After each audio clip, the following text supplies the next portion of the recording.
Last class में हमने light की डेफिनेशन देख ली थी, फिर इसके बाद उससे रिलेटेड कुछ टर्म जैसे कि मीडियम क्या होता है ना, और सोर्स ऑफ लाइट क्या होता है, उसको रिप्रेजेंट करने का तरीका था रे ऑफ लाइट, है ना। फिर हमने रिफ्लेक्शन की डेफिनेशन पढ़ी और फिर उसके बाद लॉज ऑफ रिफ्लेक्शन, ठीक है। और फिर इसमें एक कंडीशन भी हमने पढ़ी थी कि जब एंगल आई और एंगल आर दोनों जीरो के इक्वल हों तब उस केस में जो इंसिडेंट रे है और जो रिफ्लेक्टेड रे है वो सेम पाथ को फॉलो करेंगी, ठीक है। अब आज की क्लास में हम लोग बात करेंगे मिरर्स की, ठीक है। तो कुछ प्लेन मिरर की मैं आपको कैरेक्टरिस्टिक बता रहा हूँ, ठीक है। पहले उसको समझ लो, फिर इसके बाद स्फेरिकल मिरर पर चलेंगे, ओके। तो सबसे पहले मैं लिखता हूँ यहाँ पर characteristic of plane mirror.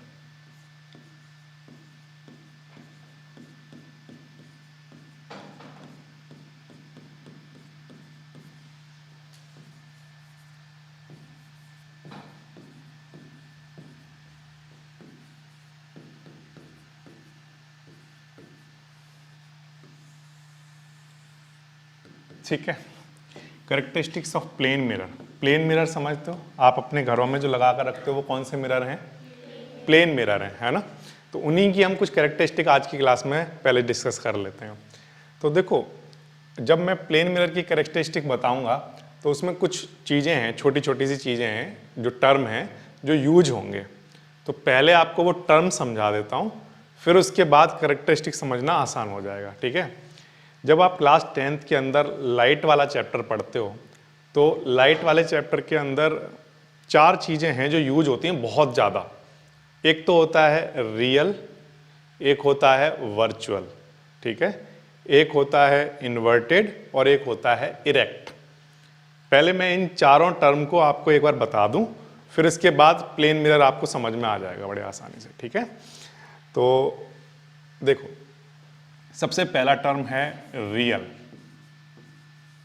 Real, और दूसरा टर्म है इसके साथ ही वर्चुअल। रियल का क्या मतलब है? अगर आपसे मैं पूछूं कि अपनी डेली लाइफ में रियल वर्ड या रियल टर्म आप कहां यूज करते हो या क्या समझते हो रियल टर्म से? अभी मैं आपके सामने रियल में हूं या वर्चुअली हूं? रियल में। कैसे पता करोगे ये बात? यस, इन्होंने कहा कि मैं आपको टच कर सकती हूं, आपको मैं टच कर पा रही हूं तो, और फील कर पा रही हूं, तो इसका मतलब आप कैसे हो? रियल। अगर आप वर्चुअल यहां पर पढ़ा रहे होते वर्चुअली, तो हो सकता है मुझे आप ऐसे दिख रहे होते जैसे अभी हैं, लेकिन जब मैं टच करने आती तो मुझे कुछ फील नहीं होता। यस, ये बात समझ में आ रही है। तो वर्चुअल वर्ल्ड, क्योंकि आप गेमिंग वगैरह में देखते हो वर्चुअल वर्ल्ड रहता है ना, और रियल वर्ल्ड में हम लोग रह रहे हैं, है ना। तो वहां से ये टर्म आप समझते हो, लेकिन लाइट चैप्टर में वर्चुअल और रियल का क्या मीनिंग है उसको समझते हैं, ठीक है। रियल और वर्चुअल इमेज के बारे में बात करेंगे हम लोग एक्चुअल में। इमेज, इमेज कहां बनती है पहले उसको समझने की कोशिश करते हैं, ठीक है। जैसे एग्जाम्पल के लिए कह रहा हूं सिर्फ, जैसे मान लो ये कोई एक मिरर है, ठीक है, ये सपोज करो क्या है? Mirror, okay. और यहां पर मान लो कोई एक सोर्स रखा हुआ है, एग्जाम्पल के लिए मान लो थोड़ी देर के लिए कोई कैंडल ले लेते हैं सिर्फ एग्जाम्पल के लिए, ठीक है। यहां पर हमने क्या ले ली? एक कैंडल ले ली। अब इस कैंडल से क्या निकल रही है? लाइट। अब ये जो लाइट है ना, ये रे ऑफ लाइट यहां गई, ठीक है, इससे टकराई और टकराने के बाद क्या करेगी? रिफ्लेक्ट होगी। तो ये मान लो यहां से यहां तक आई और आकर रिफ्लेक्ट हो गई, वापस चली गई, ठीक है। अब जब ये रिफ्लेक्ट होने आई, रिफ्लेक्ट होकर आ गई, तो ये एक टर्म बन के तैयार हो गया, एक रे बन के तैयार हो गई, ठीक है। लेकिन यहां से बहुत सारी रे निकल रही होंगी, ठीक है। तो मैं एक बार फिर से एक रे और बना रहा हूं अपनी कन्वीनियंट के लिए। यहां से ये और बहुत सारी आ रही होंगी, लेकिन उनमें से एक और ले लेता हूं। ये एक और रे आई, ठीक है। अभी ये रे रिफ्लेक्ट नहीं हुई है, ये देखो, ये एक रे आई थी और ये वापस गई, ठीक। फिर से एक और रे ये आ रही है और इससे टकराई और टकराकर यहां पर जाकर पहले वाली रिफ्लेक्टेड रे को क्या कर दिया? इसने इंटरसेक्ट कर दिया, कट कर दिया। जहां ये कट करेगी वहीं पर मैं ये कह रहा हूं कि यहां पर क्या बन के तैयार हो जाएगी, इस ऑब्जेक्ट की इमेज, जो भी यहां पर खड़ा हुआ था। जैसे मान लो यहां पर कैंडल रखी हुई थी तो कैंडल की इमेज यहां पर बन के तैयार हो जाएगी। ठीक है, इस तरह से बेसिकली अभी आप ये मत समझो कि ये इमेज कैसे बनी, क्यों नहीं बनी, क्या, वो सब भूल जाओ अभी के लिए। सिर्फ मेरा यहां पर ये बताने का पर्पज ये है कि इमेज कहां बनती है। इमेज वहां बनती है जहां पर दो रिफ्लेक्टेड रे एक दूसरे को क्या कर रही हैं, इंटरसेक्ट कर रही हैं। ये समझ आ गई? ये वास्तव में इंटरसेक्ट कर रही हैं या आपको लग रहा है कि ये इंटरसेक्ट कर रही हैं? ये एक्चुअली में एक दूसरे को कट कर रही हैं या आपको लग रहा है? तो आंसर है एक तो एक्चुअल में कर रही हैं। देखो सर, यहां से गई, ये वापस आ गई, यहां से ये गई और ये वापस एक्चुअल में जाकर इसको कट कर रही है। तो ये रियल में एक्चुअल में इसको मीट कर रही है जाकर। ठीक है, तो हम क्या कहेंगे, यहां पर जो इमेज बनेगी वो कैसी इमेज बनेगी, रियल इमेज बनेगी। ठीक है, अब मैं आपको एक दूसरी चीज बताता हूं तो आपको ये वाली बात और भी ज्यादा क्लियर हो चुकी होगी तब। जैसे मान लो ये कोई एक मिरर है। अभी मैं ये जो मिरर, जब मैं कह रहा हूं मिरर, तो मैं कोई मिरर पर्टिकुलरली नहीं कह रहा हूं। मैं ये भी नहीं कह रहा हूं ये प्लेन है, कॉनकेव है, कॉन्वेक्स है, कोई भी मिरर, जस्ट एक मिरर है, क्योंकि बच्चों को समझाना है। तो मान लो यहां पर कोई एक ऑब्जेक्ट रखा हुआ है। ठीक है, ये कोई ऑब्जेक्ट है, कुछ भी हो सकता है। अभी फिलहाल के लिए चलो हम एक कैंडल ही बना लेते हैं। ठीक है, यहां से बहुत सारी रे निकल रही होंगी। ठीक है सर, निकल रही होंगी। ओके, और भी बहुत सारी रे आ रही होंगी, ये भी जा रही होंगी। ठीक है, ओके, हमें ये पता है कि ये रे यहां से रिफ्लेक्ट करेगी, लेकिन मैं कह रहा हूं ये रिफ्लेक्ट नहीं की, तो रिफ्लेक्ट नहीं की तब क्या होगा, तो ये मान लो यहां से जाकर ये रे ऐसे मुड़ जाती है। कुछ मिरर आप ऐसे पढ़ोगे कि आगे जाकर मुड़ गई, या लेंस पढ़ोगे आगे जाकर अंदर एंटर कर गई और एंटर करके क्या हो गई, मुड़ गई कहीं ना कहीं जाकर। ठीक है, ये यहां पर गई और ये यहां से मान लीजिए ऐसी चली गई, ऐसे। ठीक है, इस तरह से ये अंदर एंटर कर गई और एंटर करके इस तरह से जा रही है आगे। क्या ये रे दोनों कभी एक दूसरे को मिलेंगी? कभी भी मिलेंगी लाइफ में? कभी नहीं मिलेंगी सर। ये बात क्लियर है, क्योंकि ये तो सर ऐसी जा रही है। ठीक है, तो ये कभी मिलने वाली तो है नहीं, वो उधर चली जाएगी, वो उधर चली जाएगी। ठीक है, चलो हम इन्हें मिलाने की कोशिश करते हैं। ठीक है, हम लोग इसको मिलाने की कोशिश करेंगे। तो अब अगर कोई चीज ऐसी जा रही हो तो वो उधर तो मिलेगी नहीं, लेकिन पीछे खींच के लाओ उन्हें तो कहीं ना कहीं मिल जाएगी। आया ना, बोलो। अभी ये ऐसे जा रही हैं, ठीक है, हमें पता है उधर तो मिला नहीं पाएंगे, तो हम क्या करेंगे, इससे पीछे की तरफ ट्रेस करेंगे और यहां लेकर आ जाएंगे। यहां आकर ये क्या हो गई, एक दूसरे से मीट कर गई। ठीक है, एक दूसरे से मिल गई। तो मैं यही कोशिश करता हूं, तो मैं इसको वापस ऐसे खींच के लाता हूं, ये जो भी डायरेक्शन रही हो इसकी। अभी केवल मैं एक रफ फिगर बनाऊंगा, ये वापस लेकर आ रहा हूं। ठीक है, और ये ऐसे जा रही है और इसको पीछे की तरफ खींच रहा हूं, तो ऐसे पीछे की तरफ खींचा। ठीक, अब ये दोनों यहां पर कहीं एक दूसरे को क्या कर गई, इंटरसेक्ट कर गई। क्या एक्चुअल में इंटरसेक्ट कर रही हैं? नहीं कर नहीं रही है। ये किसी रे को पकड़ के कैसे खींच के लेकर आ जाओगे? ये तो हमने ज्योमेट्री की हेल्प ली है और अपनी पेंसिल से इसको थोड़ा पीछे की तरफ ट्रेस किया है बस। तो यहां एक्चुअल में ये मीट नहीं कर रही हैं, ऐसा लग रहा है कि ये यहां पर मीट कर रही हैं। ये समझ आया? ठीक, तो जब ये एक्चुअल में नहीं कर रही हैं, अब यानी कि ये कैसी इमेज बनेगी, यहां पर इमेज तो बनेगी, लेकिन ये इमेज कैसी होगी, वर्चुअल। तो इस इमेज जो भी इमेज बनेगी वो आप स्क्रीन पर कभी नहीं ले पाओगे। वर्चुअल इमेज जो होगी ना, उसको आप स्क्रीन पर कभी भी नहीं ले पाओगे, क्योंकि वो एक्चुअल में होगी ही नहीं वहां पर, है ना, वो एक्चुअल में वहां पर होगी ही नहीं। तो इसका अगर हम केवल इसको लेकर आ रहे हैं और एक वर्चुअल क्रिएट करने की कोशिश कर रहे हैं, तो यहां पर इमेज बनेगी। तो आप देखो, जब मान लो इधर से देखते हो आप, तो ऐसा दिखेगा कि यहां पर इमेज है। ठीक है, लेकिन एक्चुअल में अगर आप टच करके देखो तो वहां पर कोई भी इमेज नहीं है। समझ आ रही बात? इस तरह से, जैसे एग्जांपल के लिए मैं आपको कहता हूं, आप इमेजिन करो आप एक मिरर के सामने खड़े हुए हो। ठीक है, प्लेन मिरर जो आपके घर के अंदर लगे होते हैं। ठीक है, अब आप उसके सामने खड़े हुए हो तो आपको आपकी इमेज उसमें दिखाई दे रही है। यस सर, दिखाई दे रही है। क्या उस इमेज को कभी टच कर सकते हो? कभी भी लाइफ में कर पाओगे? कोई भी कर सकता है क्या टच? नहीं कर सकता। यानी कि हमारे घर में जो मिरर लगे हुए हैं, अगर वो उसकी इमेज की बात करें तो वो रियल हैं या फिर वर्चुअल हैं? वर्चुअल हैं। इमेज तो बन रही है लेकिन मैं उसे टच नहीं कर सकता, तो इसका मतलब वो कैसी इमेज हुई? वर्चुअल इमेज हुई। इसका मतलब प्लेन मिरर की सारी इमेज वर्चुअल इमेज होती हैं। ठीक है, यहां तक बात आई समझ में? लेकिन लाइट चैप्टर के अंदर रियल और वर्चुअल का क्या मीनिंग, हम ऐसा मान के चलें, हम क्या ऐसा माइंड में फिट कर लें जिससे हमें हमेशा क्लियर रहे कि रियल और वर्चुअल का क्या मीनिंग है। तो आंसर है रियल वर्ड तब यूज किया जाएगा, रियल इमेज तब यूज की जाएगी जब एक्चुअल में रे ऑफ लाइट आकर मीट करेंगी। अगर एक्चुअल में रे ऑफ लाइट आकर मीट की हैं तो हम कहेंगे वहां पर जो इमेज बनी हो वो कैसी है? रियल इमेज, जिसको आप स्क्रीन पर ले सकते हो। मतलब एक स्क्रीन लगा दो, वहां पर इमेज बन के तैयार हो जाएगी। ठीक है, लेकिन अगर रे एक्चुअल में मीट नहीं किए हैं, हमने बस ट्रेस करके पीछे खींच के लेकर आ गए हैं, वो एक्चुअल में मीट नहीं किए हैं, ऐसा लग रहा है, ऐसा अपीयर हो रहा है कि वो वहां पर मीट कर रही हैं, तब उस केस में वहां जो इमेज बनेगी वो कैसी इमेज होगी? वर्चुअल इमेज होगी। ठीक है, यहां पर आप स्क्रीन लगाओ, कुछ नहीं आएगा उस पर, लेकिन यहां अगर लगाओगे तो क्योंकि पॉइंट एक जगह लाइट आकर मिल रही है, एक दूसरे को इंटरसेक्ट कर रही है, यहां इमेज बन के तैयार हो जाएगी। और यहां स्क्रीन लगाओगे, देखोगे हैं कुछ आ ही नहीं रहा। क्यों? क्योंकि एक्चुअल में कुछ आ ही नहीं रहा, यहां पर लाइट है ही नहीं, लाइट एक दूसरे को इंटरसेक्ट थोड़ी कर रही है, ये तो आपने पेंसिल से बना दिया है। ठीक है, तो दो टर्म क्लियर हो गए। रियल कब? जब दो रे ऑफ लाइट एक्चुअल में क्या करें? इंटरसेक्ट करें। और वर्चुअल कब?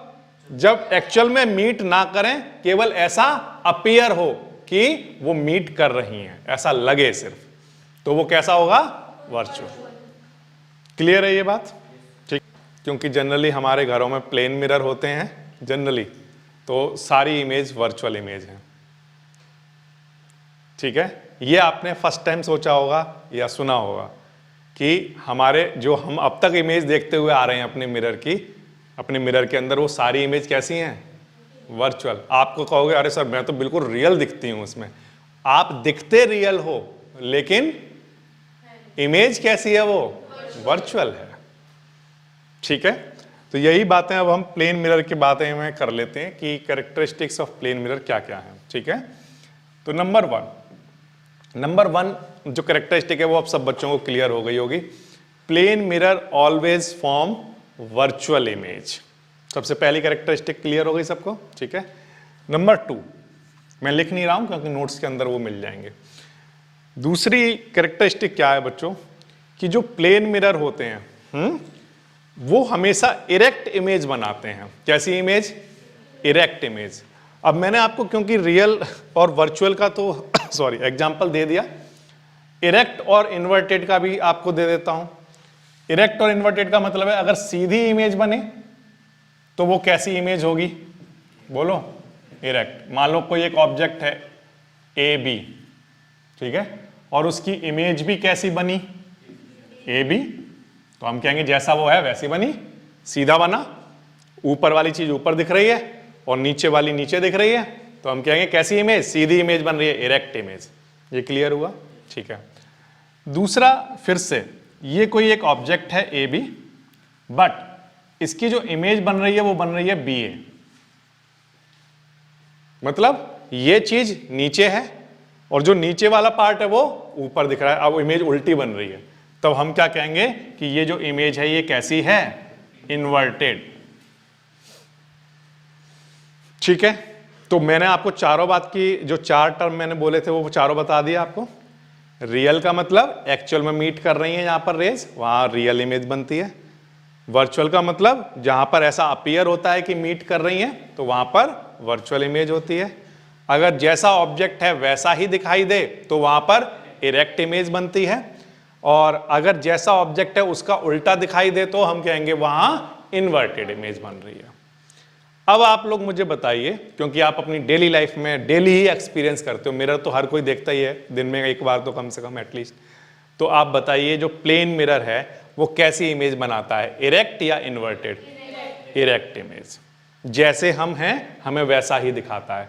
हमारा जो हेड है वो ऊपर ही दिखाता है, लेग्स है वो नीचे दिखाता है, तो यानी कि कैसी इमेज हो गई?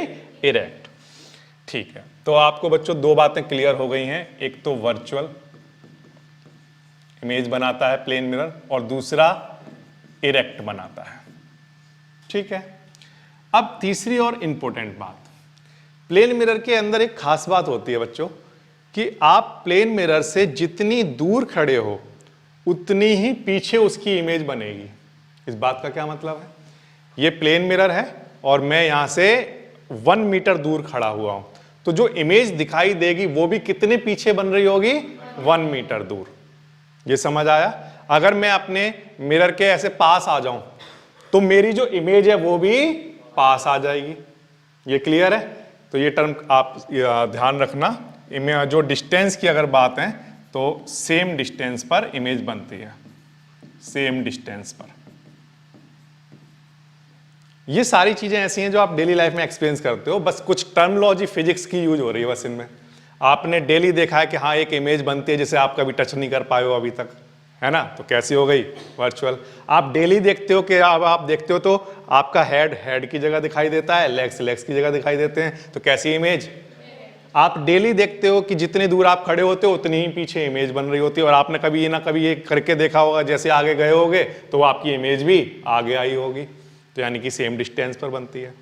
और प्लेन मिरर की खास बात यह भी होती है कि जैसा ऑब्जेक्ट होता है वैसा ही उसकी इमेज का साइज भी होता है, हाँ या ना? प्लेन मिरर की बात कर रहा हूं मैं, ठीक है? मान लीजिए, मैं एग्जांपल के लिए जस्ट कहता हूं कि मान लो मैं 6 फीट का हूं, तो मेरी जो इमेज बनेगी वो भी 6 फीट की ही होगी। अगर कोई 5 फीट का है तो 5 फीट की बनेगी, 7 फीट का है 7 फीट की बनेगी, ठीक है? तो जो साइज ऑफ ऑब्जेक्ट है उसी साइज की इमेज एग्जैक्टली वहां पर बन रही होगी। हाइट की बात कर रहा हूं मैं, साइज जब मैं कहता हूं मतलब हाइट। ये समझ आया? ठीक है। इसके बाद प्यारे बच्चों 5th नंबर की अगर हम बात करें तो वहां पर जो इमेज बनती है वो लेटरली इन्वर्टेड इमेज होती है। कैसी होती है? Laterally inverted. इस बात का क्या मतलब है?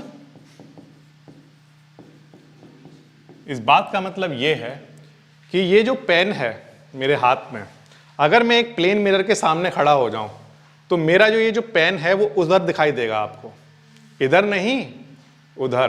तो यानी कि मेरा जो राइट हैंड है वो मेरा लेफ्ट वाली साइड में दिखेगा, जो मेरा लेफ्ट हैंड है वो मेरा राइट साइड में दिखाई देगा। ऐसा होगा या नहीं होगा? मैं करके दिखाता हूं। ये मैं खड़ा हुआ हूं, मैं एक ऑब्जेक्ट हूं, अब मैं अपनी इमेज बना देता हूं। तो मैं अब इधर खड़ा हो गया, अब देखो ये पेन किधर आ चुका है, मेरी इमेज जो है उस ऑब्जेक्ट की इमेज तो मैं यहां पर आ गया हूंगा ना, इमेज हूं मैं। अब अगर मैं अब इमेज हूं तो देखो ये पेन कहां पर है, अब किधर आ चुका है? देखो देखो पहले किधर था? मेरे राइट में। पहले किधर था? मेरे राइट में। अभी मैं क्या हूं? ऑब्जेक्ट। अब मैं इमेज बन जाता हूं, तो मैं जैसे ही इमेज बना हूं, अब अभी भी ये मेरे लिए तो कैसा है? राइट में, लेकिन ऑब्जेक्ट तो अभी भी वहीं खड़ा है, उसके लिए अब ये किधर दिखाई देगा? लेफ्ट में। ये समझ आया? ठीक है। तो जो प्लेन मिरर होते हैं उनके अंदर जो इमेज बनती हैं उसमें जो लेफ्ट में चीज होती है वो राइट में दिखाई देती है, और जो राइट में होती है वो लेफ्ट में दिखाई देती है, ठीक है? और this is called laterally inverted. Laterally का मतलब ऐसे ऐसे में, इन्वर्टेड घूमा हुआ, ठीक है? ये तो होता है वर्टिकली, और ये हो गया लेटरली। अब लेटरली में इन्वर्टेड दिखता है, मतलब ये वाली चीज इधर हो जाती है और ये वाली इधर हो जाती है, ठीक है? तो प्लेन मिरर की प्यारे बच्चों आपने कुछ बातें की, एक बार फिर से ध्यान दीजिए। सबसे पहले plane mirror always form virtual image, image is always erect, और image is at the same distance as the object in the front of mirror, ठीक है? और image size is same as of object, जो image का size है वो object की तरह ही होगा, बिल्कुल सेम साइज का। और image always form laterally inverted, ठीक है? ये पांचों पॉइंट क्लियर हैं आपको? क्योंकि आप लोग प्लेन मिरर के बारे में थोड़ी बहुत बातें जान गए हो, कुछ कैरेक्टरिस्टिक आपने देख ली हैं। प्लेन मिरर कौन से होते हैं? जो हमारे घरों में लगे होते हैं, ठीक है? अब हम फिर से मिरर की बातें करेंगे, लेकिन दूसरे टाइप के मिरर की बातें करेंगे, ठीक है? वो होंगे स्फेरिकल मिरर, ठीक है? कौन से मिरर? स्फेरिकल। हम लोग जनरली अपने घरों में स्फेरिकल मिरर को यूज नहीं करते हैं। स्फेरिकल मिरर को जैसे कार में यूज किया जाता है, ठीक है? या फिर स्ट्रीट लाइट, हेडलैम्प, इन सब में यूज किया जाता है। तो वो क्यों यूज किया जाता है, क्या है, वो सब हम धीरे धीरे करके डिस्कस कर लेंगे। अभी फिलहाल के लिए सबसे पहले मैं बोर्ड पर हेडिंग डालता हूं, स्फेरिकल मिरर।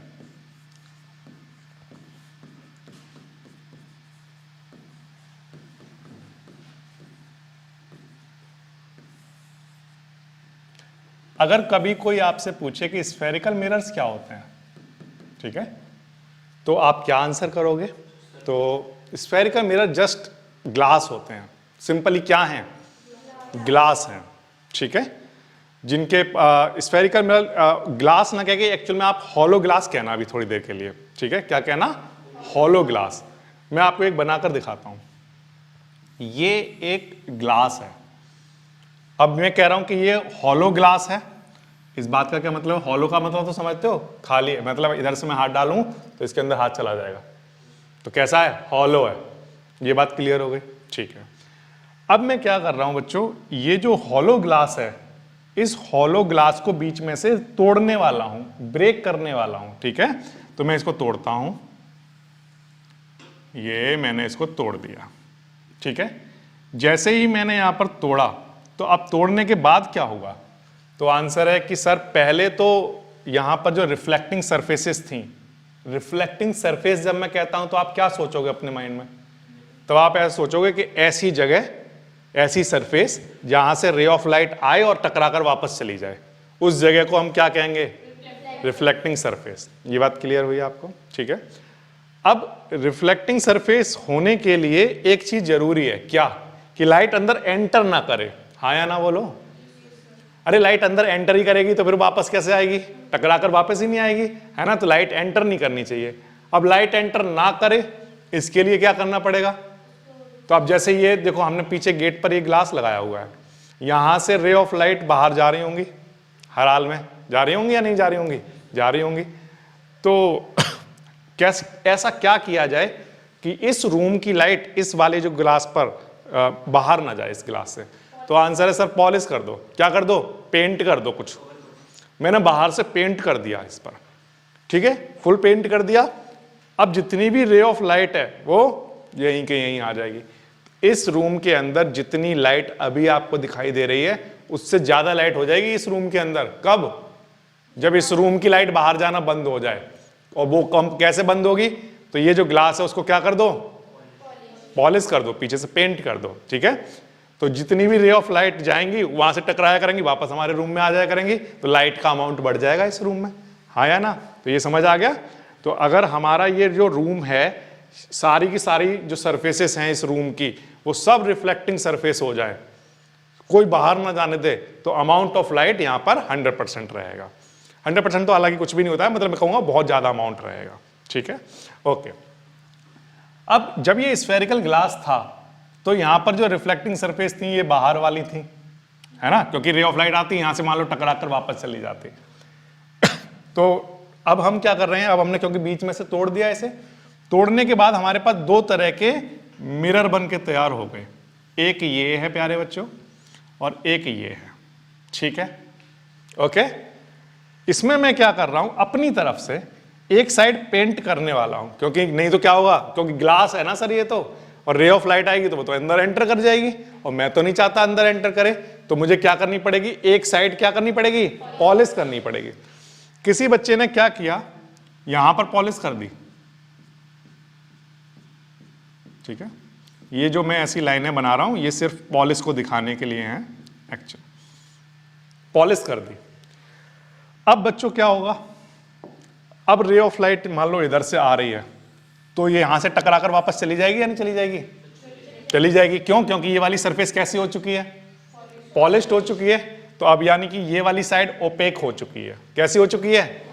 ओपेक हो चुकी है। अब रे ऑफ लाइट आएगी तो टकराकर यहां से वापस चली जाएगी। अब ये परफेक्टली एक बढ़िया सी एक रिफ्लेक्टिंग सरफेस बनके तैयार हो गई, ठीक है।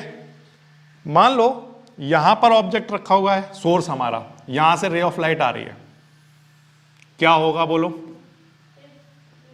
रिफ्लेक्ट करेगी? नहीं सर, ग्लास है, अंदर बाहर चली जाएगी, तो क्या करना पड़ेगा, पॉलिश करनी पड़ेगी। तो सर एक काम करो, आप यहां पर ना पॉलिश कर लो थोड़ी सी, तो ये हमने पॉलिश कर दी, ठीक है, पॉलिश हो गई। अब पॉलिश करने के बाद अब ये यहां से टकराई और रिफ्लेक्ट हो गई, ठीक है, ये बात समझ आ गई। तो यहां पर अब दो तरह के मिरर हैं प्यारे बच्चों। एक मिरर तो ऐसा है जहां पर यहां पॉलिश किया हमने, ये ऐसा ही तो है कुछ ऐसा, जैसे हमारे घरों में चम्मच होती है ना, स्पून होती है, स्पून भी तो कुछ ऐसी होती है। तो एक में तो हमने यहां पॉलिश की है अंदर वाली साइड में, है ना, और एक में हमने बाहर पॉलिश की है इधर वाली साइड में। क्लियर है? जहां हमने अंदर वाली साइड में पॉलिश की है वो वाला जो मिरर होगा उसका हमने प्यारे बच्चों नाम रखा है कॉन्वेक्स मिरर। Convex mirror.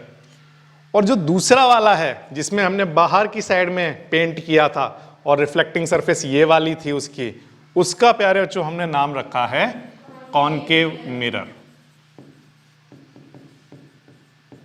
ये समझ आया? ये क्लियर है आपको? ठीक है। तो सर एग्जाम में यही लिख कर आएंगे, अंदर पॉलिश की बाहर पॉलिश की, ये लिख कर आएंगे? तो आंसर है नो।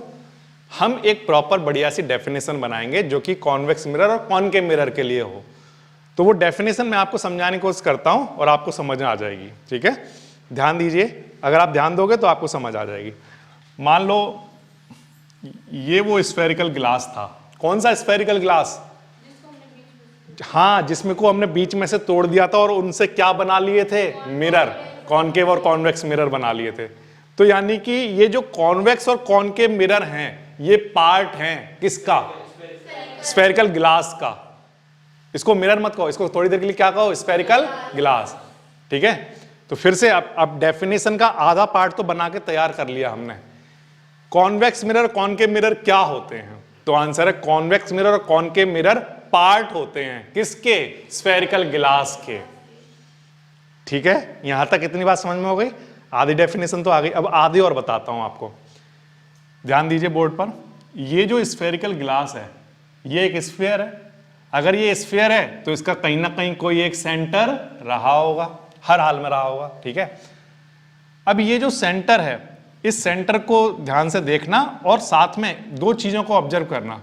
इस वाले केस में जब रे ऑफ लाइट आई थी तो टकराने के बाद सेंटर की तरफ जा रही थी या नहीं जा रही थी? हाँ, किसकी तरफ जा रही थी? सेंटर की तरफ, ठीक है? अब दूसरा केस बता रहा हूं। जो दूसरा वाला मिरर था उसमें क्योंकि इधर तो पॉलिश कर रखी थी तो जो रे ऑफ लाइट आ रही थी वो सेंटर से दूर जा रही थी या नहीं जा रही थी? जा रही थी सर, हाँ है ना? क्लियर है ये बात?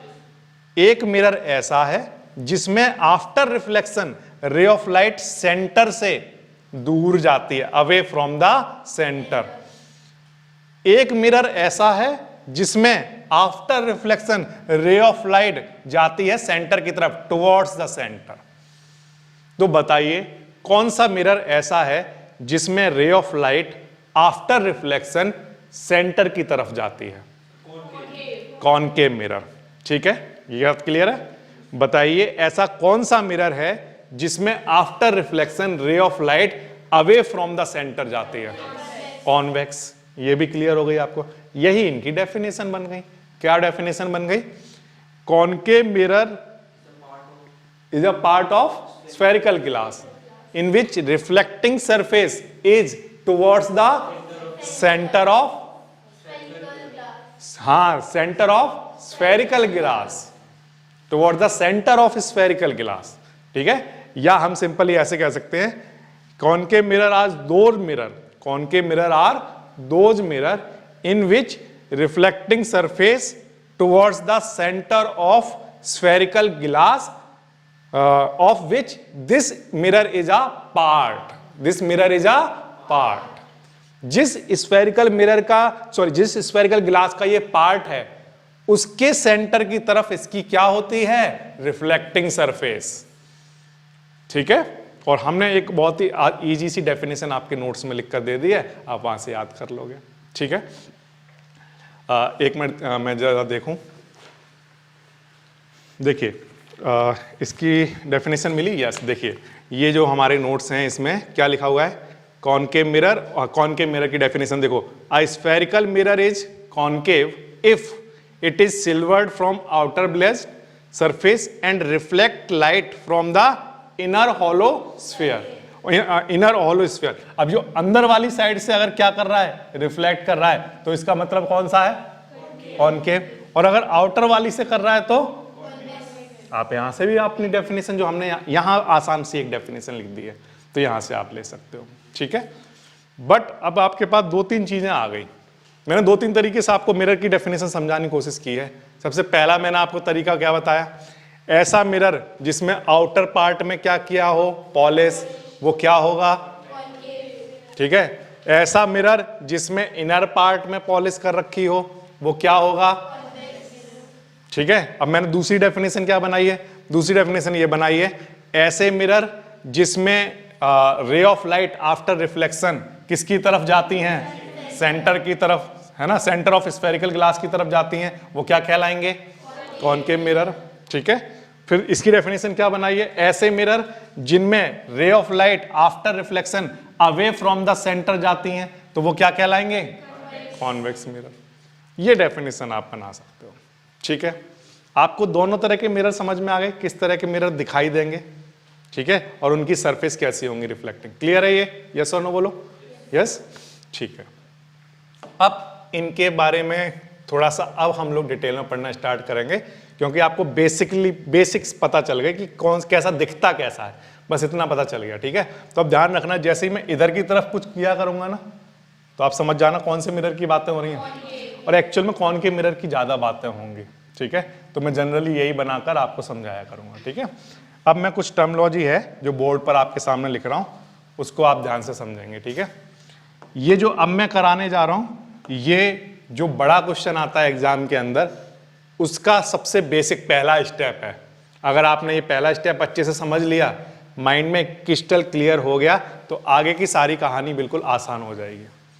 बिल्कुल सिंपल है। अगर आपने स्टार्टिंग के आधा घंटे की मूवी नहीं देखी है और आप बीच से आके बैठे हो, तो आपको आधी बातें समझ आ रही होंगी और आधी नहीं आ रही होंगी, बिल्कुल क्लियर है, ठीक है, यस। तो वही चीज इसमें भी होगी।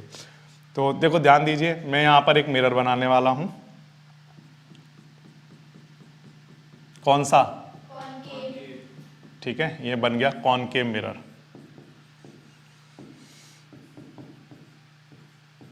ओके, इस कॉनकेव मिरर का बच्चों मैं कुछ नाम दे रहा हूं, ठीक है, लाइक ए बी ऐसा करके कुछ नाम दे दिया, ठीक है, ए बी ऐसा नाम रख दिया। ये जो कॉनकेव मिरर है, इस कॉनकेव मिरर की रिफ्लेक्टिंग सरफेस इधर वाली है, यस, ये तो मानते हो, इधर वाली है। ये जो मिरर है, इस मिरर का मान लो लेंथ, सिर्फ एग्जांपल के लिए कह रहा हूं, ठीक है, मान लो इसकी लेंथ है 10 सेंटीमीटर ले लेते हैं अभी थोड़ी देर के लिए, ठीक है, कितना, 10 सेंटीमीटर। तो यहां से कहीं ना कहीं इसका मिड पॉइंट आया होगा, मिड पॉइंट, यानी मिड पॉइंट इस मिरर का क्या हो जाएगा, सेंटर, क्या हो जाएगा, सेंटर। दो सेंटर हो गए अब, एक तो वो सेंटर जो स्फेरिकल ग्लास वाला था जो यहां पर था, और एक इस मिरर का सेंटर, ठीक है, जो कि इसका मिड पॉइंट होगा, उसका प्यारे बच्चों नाम होता है पोल। ये समझ आया। दूसरा और एक वेरी इंपोर्टेंट बात बता रहा हूं आपको, ये पूरा क्या रहा होगा, एक स्फेरिकल ग्लास, उस स्फेरिकल ग्लास का क्या रहा होगा, एक centre. That centre is known as centre of curvature, centre of curvature. अब ये सेंटर कौन सा वाला सेंटर है, ये सेंटर उस स्फेरिकल ग्लास का सेंटर है जिसका ये मिरर एक पार्ट है। फिर से, ये सेंटर उस स्फेरिकल ग्लास का सेंटर है जिसका ये स्फेरिकल मिरर एक पार्ट है। ये समझ आ गई बात आपको, ठीक है। अगर बच्चों हम कभी ऐसा करें कि ये जो सेंटर ऑफ कर्वेचर है और ये जो पोल है, इन दोनों से पास करती हुई एक लाइन बनाएं, ठीक है, थोड़ा सा इसको ऊपर कर देता हूं मैं, ऐसे,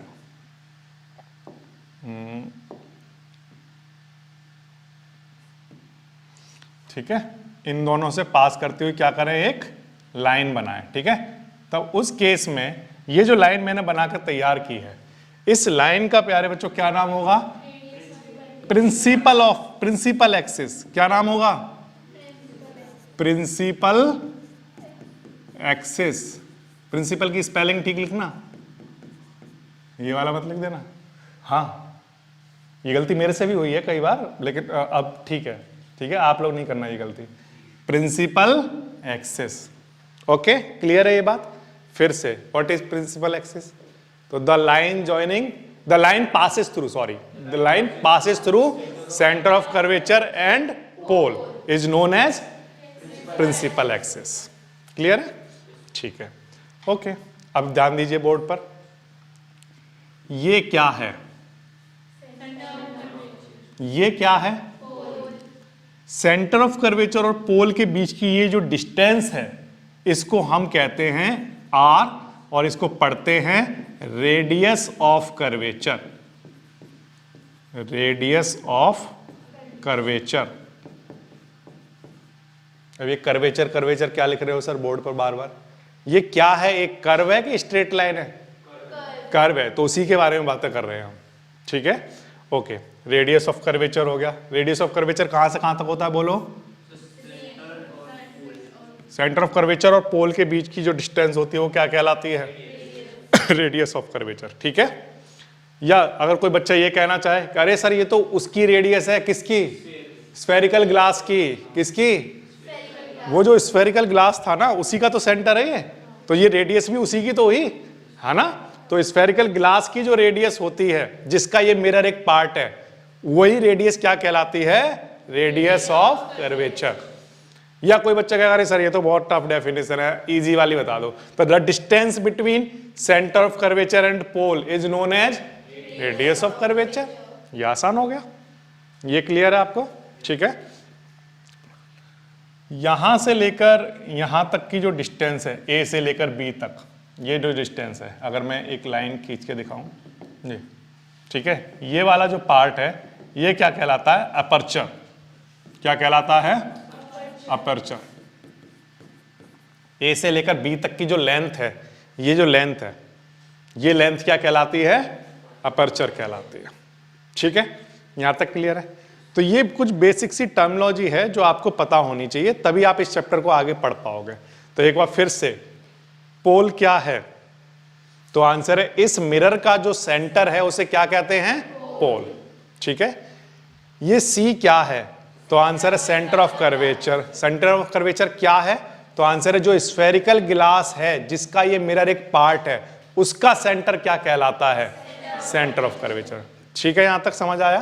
फिर इसके बाद सेंटर ऑफ कर्वेचर से पोल तक के बीच की डिस्टेंस रेडियस ऑफ कर्वेचर, या रेडियस ऑफ स्फेरिकल ग्लास, जिसका ये मिरर एक पार्ट है, क्या कहलाती है? Radius of curvature. ठीक है। लेंथ ए टू बी या complete length of mirror is known as its aperture. ठीक है, ये बेसिक टर्मिनोलॉजी हो गई। यहां तक समझ आ रहा है आपको?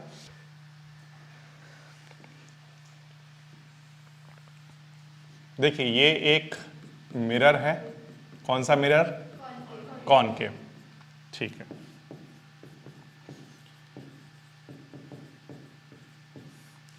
इस कॉनकेव मिरर में ये जो सीधी लाइन आगे से जब भी खींची जाएगी, सब बच्चे समझ जाएंगे ये प्रिंसिपल एक्सिस है।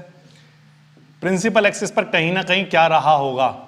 Centre of curvature. इस मिरर का, ये मिरर से जब ये लाइन पास करेगी तो कहां से पास करेगी? पोल से। ठीक है। अच्छा, अब मैं एक और इसी पर ना, इस लाइन पर एक पॉइंट और बताने वाला हूं, उसको समझने की कोशिश करना बस। ठीक है। देखो, मान लो यहां पर कोई सोर्स रखी है। जब भी मैं कहता हूं सोर्स, तो आप मान लिया करो सन होगा, आप मान लिया करो कैंडल रखी होगी कोई, या बल्ब होगा, मतलब कोई भी ऐसी चीज जहां से रे ऑफ लाइट आ पाए। ठीक है। तो ये रे ऑफ लाइट आ रही है, लेकिन शर्त यह है कि ये ray of light principal axis के पैरेलल आ रही है। ये हमारा क्या है? प्रिंसिपल एक्सिस, इसी के पैरेलल आ रही है कोई रे ऑफ लाइट। वैसे तो बहुत सारी आ रही होंगी, लेकिन जो पैरेलल वाली रे जब आएगी और आकर इस मिरर से टकराएगी, और टकराने के बाद प्रिंसिपल एक्सिस से पास करेगी, भाई टकराने के बाद जाएगी ना, ऐसे जाए, ऐसे जाए, ऐसे जाए, कहीं से तो जाएगी टकराने के बाद, तो प्रिंसिपल एक्सिस को तो कट करेगी कहीं ना कहीं, जहां भी कट करेगी उस पॉइंट का नाम होगा फोकस। क्या नाम होगा प्यारे बच्चों? फोकस। और इसको बुक्स वगैरह अगर आप पढ़ते हो तो उसमें कहीं आपको प्रिंसिपल फोकस लिखा हुआ दिखाई देगा। इसको हम लोग कहते हैं क्या? Principal focus. और हम अब क्योंकि बहुत बार इस टर्म को यूज करना पड़ेगा तो मैं सिर्फ फोकस कहूं तो आप सोचना मैं प्रिंसिपल फोकस कह रहा हूं, ठीक है? तो अगर कोई आपसे पूछे कि प्रिंसिपल फोकस क्या होता है तो आप क्या कहोगे? The point on the principal axis through which ray of light passes. कौन सी ray of light? Which is parallel to principal axis, ठीक है? कोई भी पैरेलल रे जो कि प्रिंसिपल एक्सिस के पैरेलल रे है वो आफ्टर रिफ्लेक्शन प्रिंसिपल एक्सिस को जिस पॉइंट पर कट करती है वो पॉइंट क्या कहलाता है? Principal focus. एक बार फिर से, जब भी कोई रे पैरेलल आती है किसके? प्रिंसिपल एक्सिस के, तो आफ्टर रिफ्लेक्शन प्रिंसिपल एक्सिस को जिस पॉइंट से कट करती है या जिस पॉइंट से पास करती है वो पॉइंट क्या कहलाता है? Principal focus. ये बात ध्यान रखना। और ये इकलौता आप नियम भी बनाकर रख लो, नियम कानून यही है पूरे लाइट चैप्टर के अंदर, चाहे आप मिरर पढ़ें लेंस पढ़ें, कोई भी रे पैरेलल आएगी तो कहां से पास करेगी? हमेशा प्रिंसिपल फोकस से। कहां से पास करेगी? फोकस से। कोई रे अगर पैरेलल आएगी तो कहां से पास करेगी? फोकस से। क्लियर है ये वाली बात सबको? ठीक है। अगर मान लो सर पैरेलल नहीं है तब क्या होगा, है ना? ये क्वेश्चन भी तो आ रहा है दिमाग में। पैरेलल नहीं हुआ तब क्या होगा उस केस में? तो उस केस में कई चीजें होने वाली हैं जिनको हम कहते हैं रूल्स ऑफ इमेज फॉर्मेशन। क्या कहते हैं? रूल्स ऑफ इमेज फॉर्मेशन, जो कि हम आगे आने वाली क्लासेस में डिटेल में डिस्कस करने वाले हैं, ठीक है? लेकिन मैंने अभी सिर्फ आपको एक केस बताया है पैरेलल वाला। अब क्योंकि किसी बच्चे ने पूछा कि सर पैरेलल नहीं हुई तब क्या वो फोकस से पास करेगी? तो अभी के लिए आंसर है नो, नहीं करेगी। मतलब जैसे मान लो कोई एक रे है वो ऐसे आई यहां, अब पैरेलल तो नहीं है प्रिंसिपल एक्सिस के पैरेलल नहीं है ना, तो क्या ये फोकस से जाएगी? तो आंसर है नो, ऐसे जाएगी।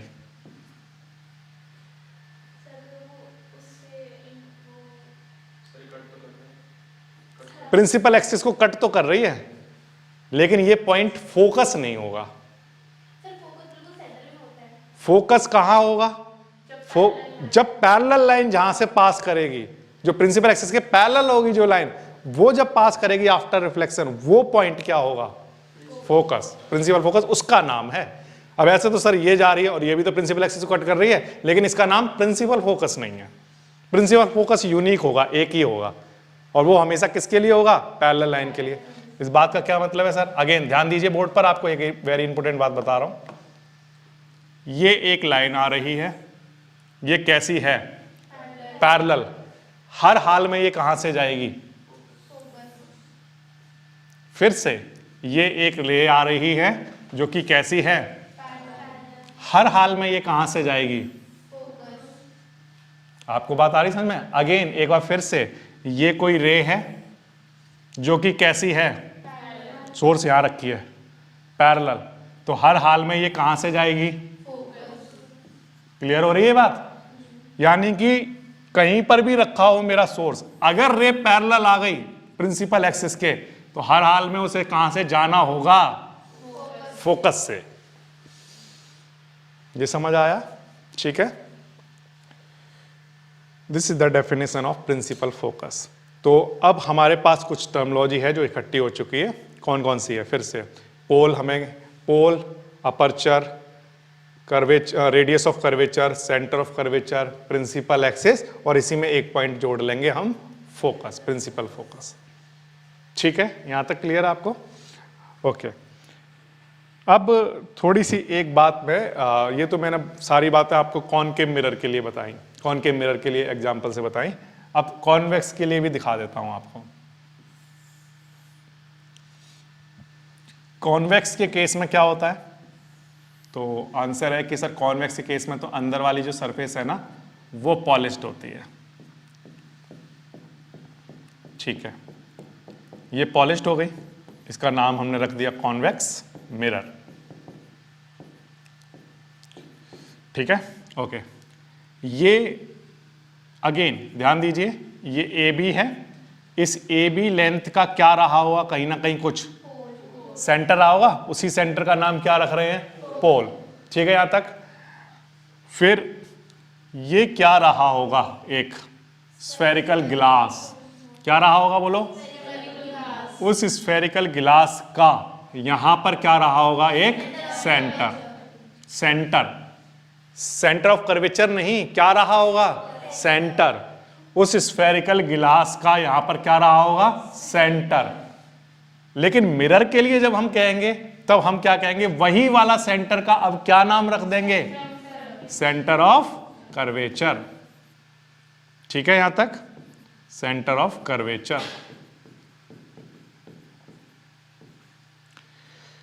क्लियर है बात यहां तक? ठीक है, पोल मिल गया और क्या मिल गया, सेंटर ऑफ कर्वेचर मिल गया।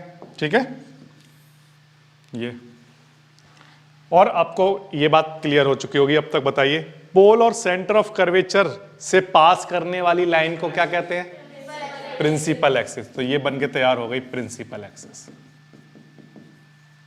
प्रिंसिपल एक्सिस, कोई प्रॉब्लम नहीं आई इसमें बच्चों को? ठीक है, ओके। सेंटर ऑफ कर्वेचर है, प्रिंसिपल एक्सिस है। अब अगेन ध्यान दीजिए, सेंटर ऑफ कर्वेचर और पोल के बीच की डिस्टेंस को क्या कहते हैं, radius of curvature. Radius of curvature. ठीक है, ये तो आसान है, अब आप अपने आप से आंसर देने लगे। फिर से, कोई भी रे अगर पैरेलल आई, किसके पैरेलल आई है ये, किसके पैरेलल है ये, प्रिंसिपल एक्सिस के पैरेलल, तो यहां से आकर ये क्या हो जाएगी बोलो, रिफ्लेक्ट हो जाएगी। हाँ या ना बोलो बच्चों, क्लियर है ये बात? फिर से, ये प्रिंसिपल एक्सिस है, कोई भी रे किसी सोर्स से पैरेलल आई प्रिंसिपल एक्सिस के, तो यहां आकर ये क्या हो जाएगी, रिफ्लेक्ट हो जाएगी। अब ये तो ऐसे जा रही है, ठीक है, क्या ये प्रिंसिपल एक्सिस को कट करेगी? अरे सर वो तो उधर चलेगी, कैसे कट कर लेगी? ठीक है, यहां तक बात आ गई समझ में?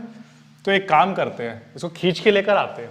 ठीक है, जब खींच के लेकर आके कहता हूं मैं, तो इसका मतलब सिंपल ये होता है कि स्केल रखा और उसको बस पेंसिल से ड्रॉ किया, ज्योमेट्री बनाई सिंपल। तो इसको मैं पीछे खींच के लेकर आता हूं, थोड़ा सा इस पॉइंट को और थोड़ा सा आगे बढ़ाता हूं, यहां कहीं रहा हुआ ऐसा मानता हूं सेंटर ऑफ कर्वेचर। ठीक है, और ये जब मैं इसको खींच के पीछे लेकर आया, तो ये वाला जो पॉइंट है ये क्या कहलाएगा? अब आप क्या कहोगे? अब आप ये कहोगे कि कोई भी रे जब पैरेलल आ रही है प्रिंसिपल एक्सिस के, ठीक है, तो वो रिफ्लेक्टिव होने के बाद ऐसा लगेगा, जिस पॉइंट से वो ऐसा लगे कि वो यहां से आ रही है, आफ्टर रिफ्लेक्शन क्या लगेगा कि वो कहां से आ रही है, इस पॉइंट से, तो वो पॉइंट क्या कहलाएगा? Principal focus. क्या कहलाएगा? इस केस में तो एक्चुअल में क्या हो रहा था, एक्चुअल में यहां से पास कर रही थी, लेकिन इसमें क्या होगा, ऐसा लगेगा, ऐसा अपीयर होगा कि ये जो ये जो रिफ्लेक्टेड रे है ये कहां से आ रही है, इस पॉइंट से आ रही है। ठीक है, तो हम इसका नाम क्या रखेंगे? Principal focus.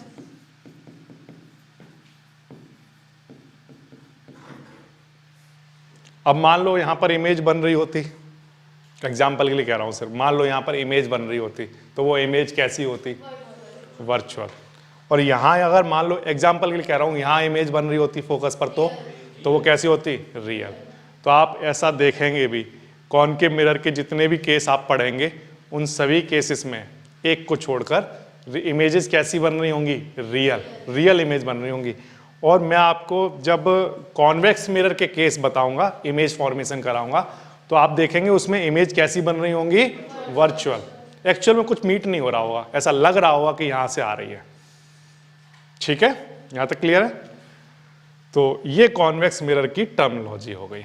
अब एक लास्ट चीज मैं आपको बताता हूं और उसके बाद फिर ये टर्मिनोलॉजी वाला पार्ट आपका कंप्लीट होगा। ठीक है, ध्यान दीजिए, एक छोटी सी चीज, ये जो F लिखा हुआ है ये प्रिंसिपल फोकस है, और ये जो P लिखा हुआ है ये पोल है।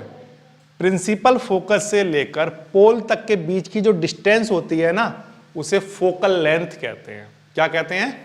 Focal length. इसको स्मॉल एफ से डिनोट कर रहा हूं समझाने के लिए से। Focal length, the distance between principal focus and pole is known as focal length. Clear है? अच्छा, एक बार फिर से यहां आ जाइए। ये पोल है, ये प्रिंसिपल फोकस है, तो इसके बीच की जो डिस्टेंस होगी उसका नाम क्या होगा? Focal length.